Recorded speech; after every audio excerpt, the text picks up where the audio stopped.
Good morning, good afternoon, good evening, wherever you are in the world. I'm here with Willie Blake. Hey, Willie, welcome to the podcast. Hey, Roy. Yeah, I expect this to be a really good conversation today. Yeah. So let's go back to Willie of old. Tell us where you grew up, how you became an entrepreneur, because that's what you are. Yeah. And what was that journey like? Yeah, so little Willie grew up mainly on the west side of the US, over in Utah, grew up there most of my life. And just Willie was just an adventurous kid, not shy to say Yeah. things, just loved being curious. And then he was diagnosed with this thing called dyslexia, which for me struggle a really hard challenge with reading and speaking.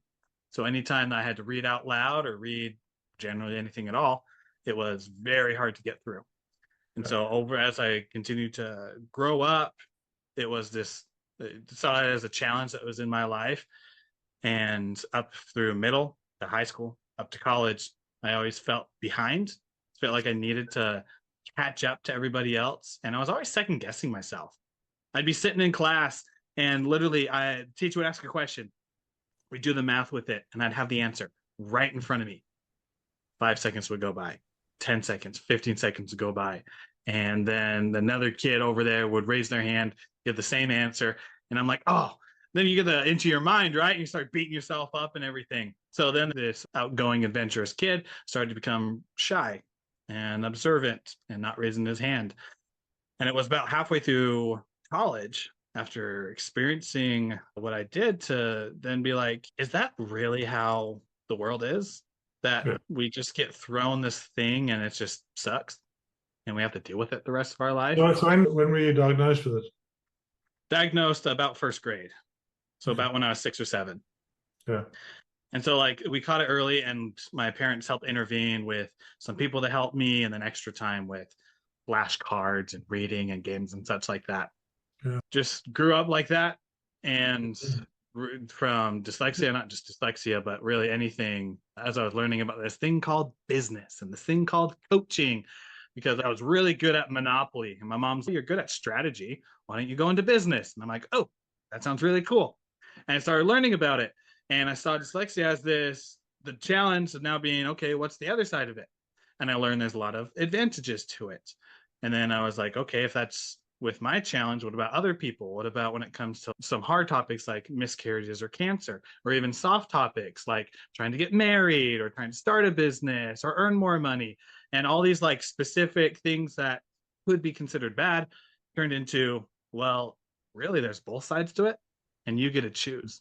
So I grew up in Africa. My father was a pilot, and we'd move house every 6 months, sometimes every 3 months. I yeah, went to 13 or 14 different junior schools. Yeah. And yeah, your formative years form you, right? So I had to really learn how to make friends quickly, but then I never had any deep relationships. It was only when we yeah, settled in a place, yeah, and yeah, unpacking that now in our 50s, where you start actually going and say, oh, okay, this is where we are. Yeah, you go back and you go look through these things, and yeah, you're right. The positive is I can go into a room and I can make a whole bunch of friends. And the negative is I don't have that huge circle of friends that are more deeper friends. But then I really value those 5 or 6 friends that are always there. Yeah, it's a strange. and everything has that good, everything has that bad. So at the end of the day, we get to choose. So I chose to be that resource for dyslexic adults and for my kids. Tell me about how you, sorry to interrupt, how did you decide to start your business? Yeah, literally. So I watched a YouTube video by Grant Cardone. It was like 5 steps to become a millionaire, and still one of my favorite YouTube videos. But then it led to this dude named Evan Carmichael, who does this top 10 success rules videos where he takes Tony Robbins, Oprah Winfrey, those people who are out there being successful, and their top 10 rules of success. And so that kind of started all. And I'm like, okay, I've How, always wanted to how be a teacher. That was back in 2018. So I was just low 20s, about 22, 23. you were working? You had a job somewhere? Yeah, produce at Walmart. So it's that thing of going, so I'm digging in here because this is the moment that I love. Yeah. Please, let's do it. Entrepreneurs are the most awesome people in the world to me. They're just great. because we see a problem in the world and we think, yeah, I can fix that problem. I can help people fix that problem. And then we step totally outside of our comfort zone, right? Yeah. And we have a moment where we're like, okay, I'm letting go of the branch. I'm letting go of the tree. I'm just going for it. And less than 2% of people in their lifetime will start a business. I can believe it. Less than 1% every year. So that really makes us an entirely different type of people. And how many people do you sit and talk to? Everybody you know will be telling you, then go and do it. I have this next $1 billion idea. It's going to make everybody money. Yeah. So I was in the produce at Pick and Pay in South Africa. So when I was younger. What made you decide? What was that moment? That's what I'm after. Yeah, that moment. It was a statistic that came up because as I was figuring out what this business was, and I was at college in the time, halfway through I was an accountant, but then I switched over to business. The statistic said 95% of CEOs read 50 or more books a year. And so my brain connected that and saying, okay, it'd be really cool to be a CEO and have my own business. So that just means I need to start reading more books. I knew that 50 was impossible, especially for a dyslexic who read maybe one book. But 12 book a month didn't seem bad. Got that little note card that I have back in the school days, wrote 1 to 12 on it. Went to my bookshelf, grabbed a small little book called Rich Dad, Poor Dad by Robert Kiyosaki. Opened it to chapter 1 and started to read. And that's where it just all started to unfold. I have Audible, and I've got thousands of books on Audible.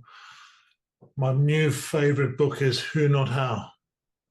I haven't read that one. Who Not How. Just for business owners, it's really awesome because it's the way we think about growing our businesses.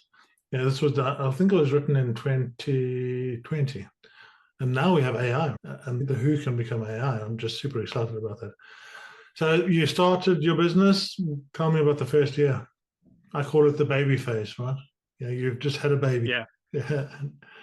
Baby phase, a lot of planning, put up spreadsheets, no clients at all. I was doing all the back work, making sure everything was perfect and in place. And I was talking about it for sure. I was like, I'm just this, because right now I'm not as specific with being a high performance coach for dyslexic professionals. Back then it was, I'm just this success coach. I want to help everybody become successful. And when you talk to everybody, nobody's going to listen. You're not talking to what actually hurts them and how to come up with solutions. And so, first year, 0 clients. Second year, 1 client. Very excited. It was my cousin. I mean, that's the other thing for business entrepreneurs, right? Tenacity. You've got to be able to take. My partner, she gets a bit irritated with me because I say I love failure. Yeah. I failed at that. And she's like, you didn't fail. It's all these. I'm like, no, I failed at it because if I failed at it, then I can learn. I only learn from failure. And when I learn from failure, then I can do something about it. Then I own the problem. Fail fast, fail forward, just how you look at it. If I'm blaming everybody else out in the world for failure, then I don't have any way to go in and fix it. But if it's my own fault, my own problem, then okay, how do I fix this? What do I do? What's the next step? So that was one of my big lessons through life. It's a great lesson. I think it was Tom Bilyeu who I also learned that from, where he just says, I take responsibility for everything. Literally, if a comet or a meteor were to come and were to hit my house and my wife died, I would take responsibility for that because I'm the one that chose the house. I'm the one that chose to marry my wife and us to live in this place. And there's just this different type of power that comes back to you when you just accept everything, and not in a guilty or shame way. Just, I accept that what happens is on me. So if I want to create something, everybody else can do what they want. Yeah. But I can do it. It's all on me to create the future. I love that example. I've tested this, and I did Dale Carnegie's work. I did a lot of his work. One of the things he talks about is smiling. Just smile at everyone. How to win friends and influence people. And the thing is, you walk into a room and you've got a long face because you got up in the morning, you kicked the dog, you dropped the phone in the toilet, you lost the keys, and yeah. And then you walk into the room and you've got that face, and just watch how everyone reacts to you. Yeah. They all step and they go back and yeah, you've made the room what it is, right? And then you're like, oh, Mary was nice to me. Such and such had a bad face. No, that's you own that space. Yeah, and you can control it. So your third year, tell us about your third year. Yeah, third year went a lot better. Got the practice in. That's when I started to listen to Alex Ramosi stuff as he was doing it. And he was just like, yeah, start putting in the reps, do the rule of 100, just send 100 messages out a day. And I'm like, cool. Did that for 5 days. Got a lot of traction. Top 100, yeah. Then you just keep going. What else do you have to lose? And so that next year, got a few more clients that worked one-on-one.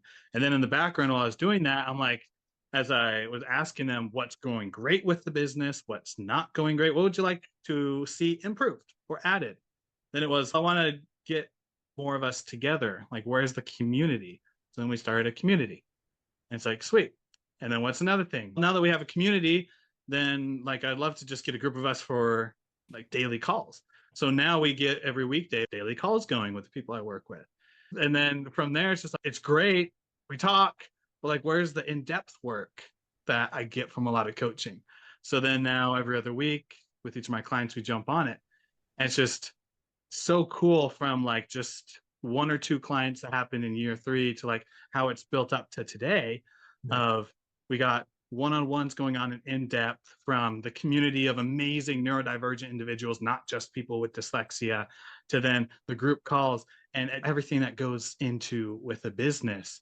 And yeah, just incredible. It's a super cool journey. I think so. It's my life. I think it's pretty cool.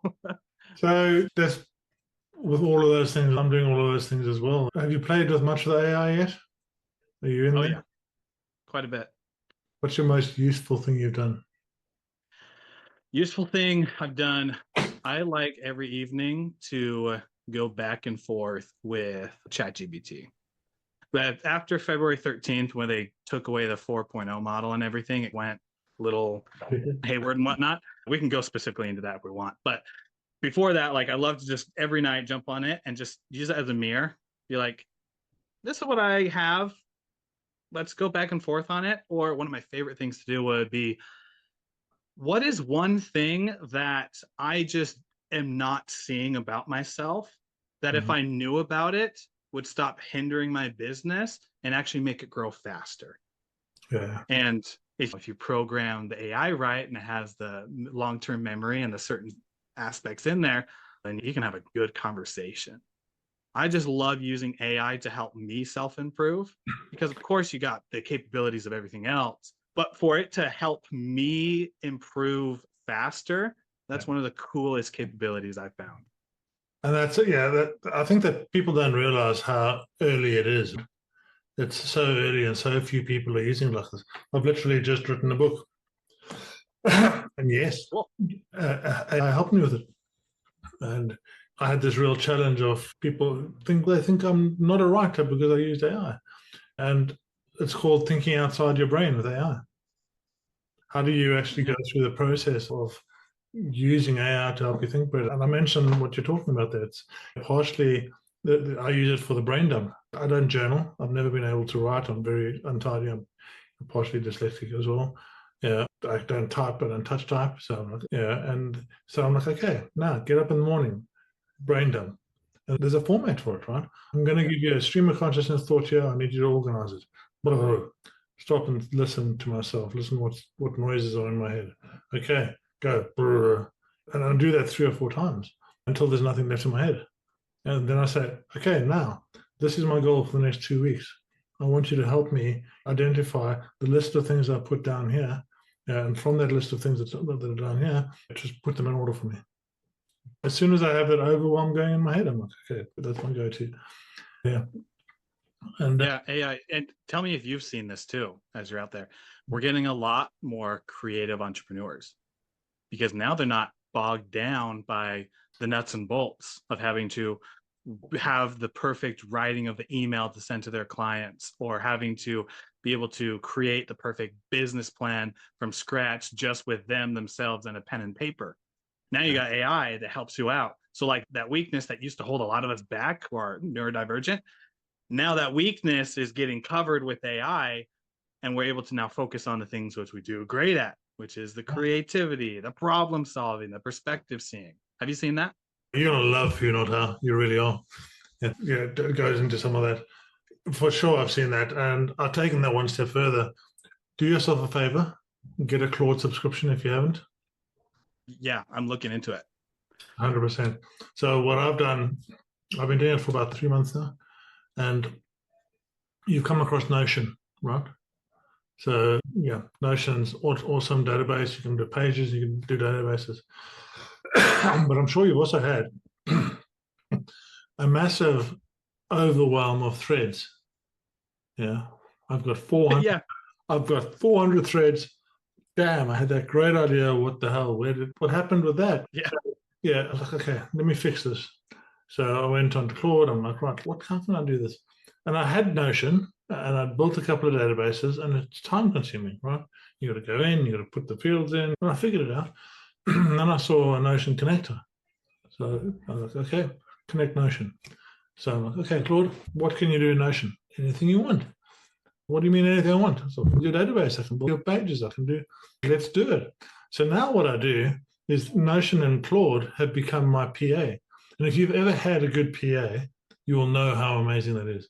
They sit next to you, they just take everything off of you, it just unburdens you in such a massive way. I've not had a good PA because they just can't. My mind works in a totally different way. And they're like 3 weeks in, they're like, Roy, go. I can't. Sure. Yeah. I'm done with you. So I started going through and said, okay, so now I've got this idea. I want to write this book. Go and create me, I'll put a workspace in there. Go and create me a database about the chapters, a database about my stories, a database about this. Okay, put it in there. And then I'm like, okay, I'm going to now talk in my stories. Yeah. So because talking for me is so much easier. If I talk too fast, it's just so much easier. So I'm like, okay, now, I've talked in the story. Now I get my voice out of it. So create my voice. Okay, so now I create my voice. I'm like, oh, I don't want to say this. I don't want to say that. Make me a writing voice. Okay, now apply my writing voice to my stories and put them into my chapters. Yeah, so into my story bank. Yeah, I think Brunson talks about story bank. I did one of his courses. Good guy to look at if you haven't. And yeah, so now I'm like, I've got everything. It's out of my brain. It's there. Yeah. And as I'm going through my day, I'm just like, okay, Claude, I just had a good idea for a story. I'm just going to talk it in, pop it into my database for me. And it puts it in. Yeah. And every single idea I've got database. I don't even need to know where it is. Right? I don't even look at them. I'm just using the tool to be an outside brain. Yeah. Yeah. Really, really awesome. I'm going to come back and I want end off on just talking about wellness because that's a real subject that's close to my heart. I nearly died twice in 21. Oh, dang. Ended up, was going to commit suicide. Got to the top of a 130-foot tower. Luckily, I'd been doing Wim Hof breathing. I don't know if you've come across Wim Hof, but he does cold exposure and breath work. And I'd been doing some of these things, and I did some breath work, and that was enough for me to take the next step. But at the same time, I was getting so stressed all the time. I was just on this edge with it that I ended up getting a burst colon. And I was literally in my flat trying to get to my phone across the couch so I could get someone to help me. I couldn't even move. Ended up in hospital with a burst colon for 11 days on IV. And that just made me realize how important your mental health is and your physical health. What's been your journey through that? Do you have anything to add to that? Yeah, because I talk a lot about dyslexia, but when it comes to like mental health and our abilities, a lot of us feel behind. A lot of us feel as we just lay down at night about, man, all I want to do is just distract. I want to scroll on my phone. I want to watch a video. I just want to play a game because goodness gracious, man, if I fall asleep, that just means the morning comes quicker. And with how my days are going, I just don't want to I don't want tomorrow to come quick. I want to be able to have some control of my life. I love That it. Yeah, yeah. And it's hard. It is hard, especially when it happens every day. It's not just this happens to 10% of the days. Sometimes it's upwards of 50 or even more, 60 or 70. And so being able to, like, having that real sensation, you have those two people in my life that are not with us anymore. One was my cousin. We weren't that close at the time, but because of him, something shifted in me. Second one was my best childhood friend. Both of Yeah. them took their lives within a week of each other. And you know as well as I do, and for those of you who are listening who you have had these moments, you know the exact place, you know the exact time. I was over at my college in Utah, at Utah Valley, and I was standing in the business department. I had my friend, his name was Spencer, sitting next to me. I got the text from my mom telling me about what happened to my cousin. And I'm like, that just sucks. Then a week later, same department, probably 2 or 3 feet to the right, got a text from my mom again saying that my childhood friend also took his life. And I remember that because of everything that went on, it was really sad, hard time. And I took out a post-it note from my backpack and wrote something on it. And I can't remember what notebook it's in. I know it's behind me. I'm not going to go look for it right now. But on that note, sticky note, I put, I'm never going to let people who I care about or who are around me suffer like those two did ever again. And so that's really when it took my, not just like my business, but everything that I do, brought it from now we're leading with the heart. Yeah. We're leading with why. Yeah. And my whole thing, if I could take my why to one word, it would be light. And over 6 years of having my one word just be light, which is the opposite of darkness, Yeah. I finally put an acronym to it, which is love, inspire, gratitude, hope, and time. So that's truly all that we have.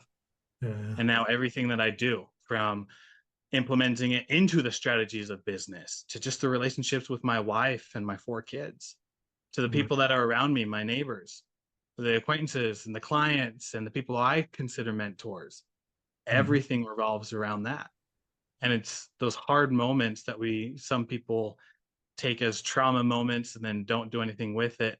And their life continues to be mundane. And I'm just so grateful for past Willie of just taking out that little sticky note and just writing down, I'm never going to let this happen to other people. Yeah. I'm going to be the hero if that's what needs to happen. Do it. Just figure out the system to, we're doing this from the heart. Yeah. We're starting on the inside and working outward. Good. I don't think we're going to top that. So let's end there. How do people get hold of you? What have you got to offer them?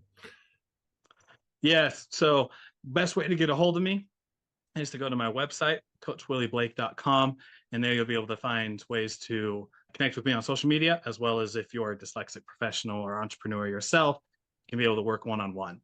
The gift that I have for you who are listening is my free ebook called Break 3, the 12 limitations that hold us back and how to break them. And it'll be right there, smack dab on the website that you can click and go grab. But we limit ourselves so much, and it's time to just break free from what holds us back.